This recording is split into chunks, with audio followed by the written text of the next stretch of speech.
Today our special guest is Peggy Campolo, your bride of 51 years. Well, you guys have been doing this debate on homosexuality all over the country. I would challenge anybody to read again the first chapter of Romans. The condemnation of God is clear in that passage. Today our special guest is Margaret, better known as Peggy Campolo. Peggy Campolo, your bride of 51 years. That's right. Y'all been married as long as I've been alive. There you go. And it's been a good experience for me and kind of a good experience for her. What'd she say to you about four? Well, when I said to her one year, I said, our wedding anniversary is coming up. It's this Saturday. And she said... I said 48 happy years. I said, but we've been married 50 years. And she said... That's not bad, 48 out of 50. Well, you guys have been doing this debate on homosexuality all over the country. Yes. For how many years? Oh, 20 years at least. Is that what you would say? And you, it just proves that you can disagree in a family and still get along because y'all have made it. You've not divorced over this yet. Mark, it started as a debate maybe, but now it's more of a dialogue. A dialogue. Yeah. She likes the word dialogue. It's a debate. It's a debate. The reality is that Methodist conferences, presbyteries, synods of the Lutheran Church, and even you recently the Reformed Church of America love to have us come in because every major denomination is on the verge of schism, of split on this issue. You know that. Every denomination. It's in the newspaper almost every other month. This denomination is going to split. This denomination. The Lutherans most recently passed a resolution in favor of gay marriage. And there is certainly going to be a huge division in the Lutheran Church over this issue. And what leaders of denominations love to have us do is come and debate or discuss this issue because I'm a conservative and she's not on this issue. And they like to demonstrate that it's possible for people to have a serious, and it is a serious, difference of opinion on this issue without getting a divorce. And we're not getting a divorce. The love holds us together, even though we have a difference of opinion on this issue. And we think that to a large degree, the church has got to learn how to have discussions on controversial issues without dividing. We're both evangelicals. We both are committed to Christ. We both take the Bible very, very seriously.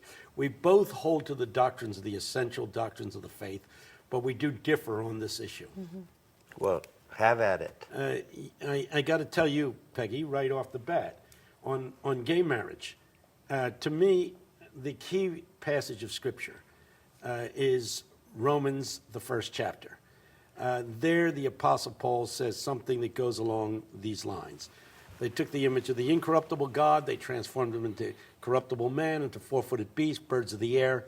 They ended up worshiping the creature rather than the Creator, therefore God gave them up unto uncleanness. And then it goes on to say, men having sex with men, women having sex with women. It's very clear in that passage, and it's the only place in the Bible, incidentally, where lesbian behavior is mentioned. And the condemnation of God is clear in that passage. And I just don't know how you can read Romans, the first chapter, and hold to the position that you do. Well, I feel very strongly that you have to consider when Scripture was written, to whom it was written, and where it was written. And Paul wrote the letter to Romans from the city of Corinth, where the prevailing religion was the worship of Aphrodite. Aphrodite had a son named Hermes, who was a hermaphrodite with male and female sexual organs. And in the worship of Aphrodite, people went to the temple and got involved in orgies involving same-sex prostitutes in the temple. There was voluntary castration. Terrible, terrible things happened there. And I just simply cannot equate that behavior with the lives of some of my gay and lesbian friends, some of whom have been partnered together, a couple in my church for 31 years. It should be noted, Mark, you should note, that we're both American Baptists, but we don't belong to the same church. She belongs to a welcoming and affirming church, as she calls it. And Tony belongs to a non-welcoming, non-affirming church. In our church would not recognize gay marriage. Her church does. Now, American Baptists have an autonomy of the local church.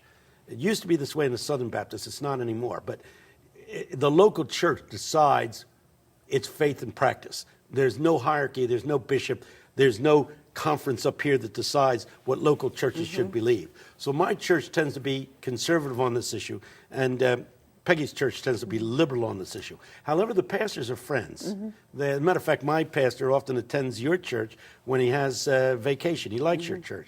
But we do differ on this issue in our church. And we would have a lot more problems were we not Baptists, because Yes. Baptists believe not only in the autonomy of the local church, but in each individual believer's right and duty to look at Scripture for themselves, rather than a bishop or somebody up higher handing down how things are to be. Okay.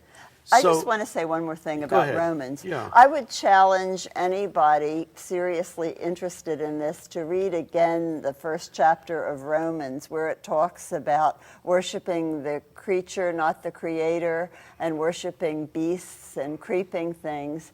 And if you read it with an open mind, I think a lot of people will see that it does appear to be talking about an orgy in a temple.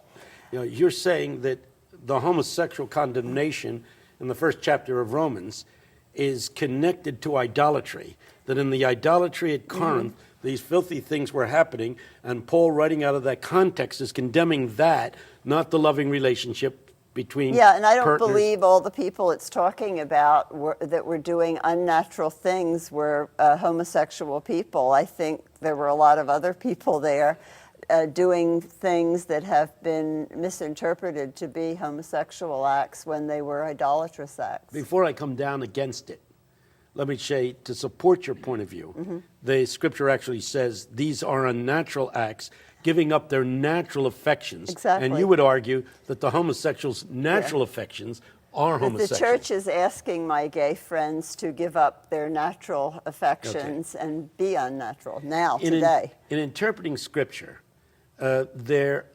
Wesley has provided the guidelines for me, maybe not for you, but for me. And it's called the quadrilateral. And it has 4 parts to interpreting Scripture. First of all, when you interpret Scripture, you use reason, which is what you've done very brilliantly. You know, you said, reasonably, can't you come to this conclusion that Paul is not condemning gay marriage? What he is condemning are sexual orgies related to idolatry. That's reason. The next 3 elements are very important. Next down the line is the tradition of the church. That in reality, the church has been around for 2,000 years. And when we look at the tradition of the church fathers have spoken with one voice on this. From the earliest works, Didache, as they call it, the original teachings of the church. Have you ever heard that term before, Mark? The Didache? You ought to get a book on the church fathers. It has some wonderful teachings in there. This is something that was written up about maybe 80 or 90 AD. It was never in Scripture, but it's teachings of the church. The Didache from the earliest times through Justin Martyr, through Christendom, through Irenaeus. There is a unified voice right up through the Reformers, right up to the contemporary era, a unified interpretation of Romans 1. And all of those interpretations agree with me and basically say that Paul was writing in such a way as to pronounce a negative pronouncing of gay behavior, or shall I say, same-gender erotic behavior. That's the tradition of the church. So that's the second thing.